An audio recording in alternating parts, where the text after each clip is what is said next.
Hey guys, I'm Shomendu from Tapsules, and today we'll be talking about the adrenaline responses in fighting situations. We hope you like it.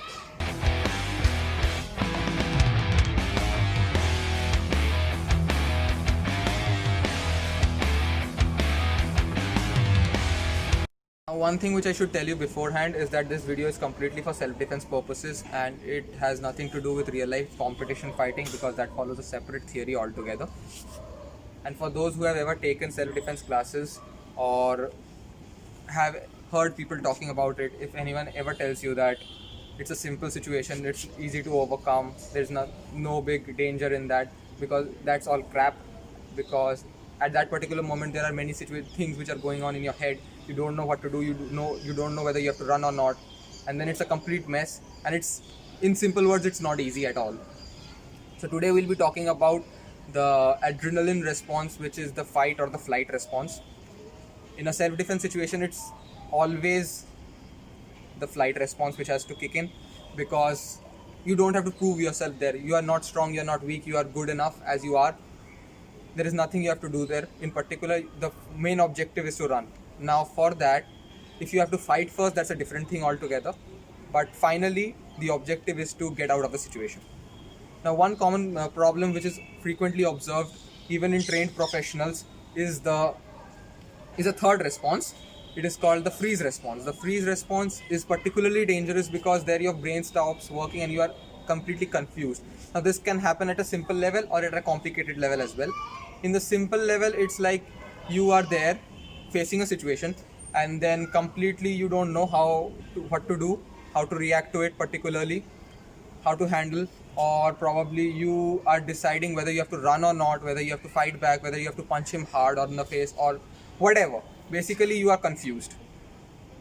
The same thing at the complicated level occurs, that it is more prevalent in the cases of trained professionals, which even I face still now at certain moments in my training, is that suppose you execute a one-hit KO technique. Now you, at that particular moment, you know that you have done your best, and you wait there for a fraction of even of a millisecond, that whether the technique executed properly or not, whether he has been knocked out or not, whether he can come back or not. Now these situations can get particularly troublesome because in a real life fight and even in competition fighting, the actual engage time is never more than 30 seconds. So buying a second or two in these kind of situations can actually give a lot of boost to you as well as to the opponent. Now that depends on how you handle the situation. Now since there is a problem, then we need to figure out a solution. There is no hardcore solution as such, but these can be figured out in ways like meditation, which is quite simple. But and then we should remember one thing, that self-defense martial arts is not a sport in particular, it's a lifestyle. Now how you live, how you react to certain situations. Now it's a common question which might arise, that how do we get rid of this freeze mindset situation, whatever. So one thing I would suggest, that in like common situations where you fear the most, like things like dogs chasing you, or now completely don't misunderstand me, I'm not asking you to stand there and wait for the dog to attack you. The thing is that whenever you are in a fearful situation, when you don't know what you have to do, you just try to keep your nerves calm, to not panic. Like say, even a simple situations can make a lot of difference in the long run. Like say, suppose you are going to the washroom at night, try visiting there without switching on the lights or running back to the bed before the demon under the bed catches you.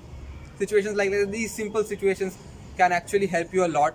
Meditating, of course, is there. And one thing we must always remember, that the people will always be there to pull you down. Whether it is bullies or thugs, you don't really have to prove yourself everywhere. And these freeze kind of situations, it's just the same thing. You don't have to stay there.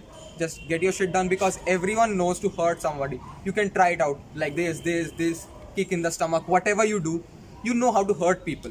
And that's the prime motto while escaping a situation. You don't have to be a trained professional for that.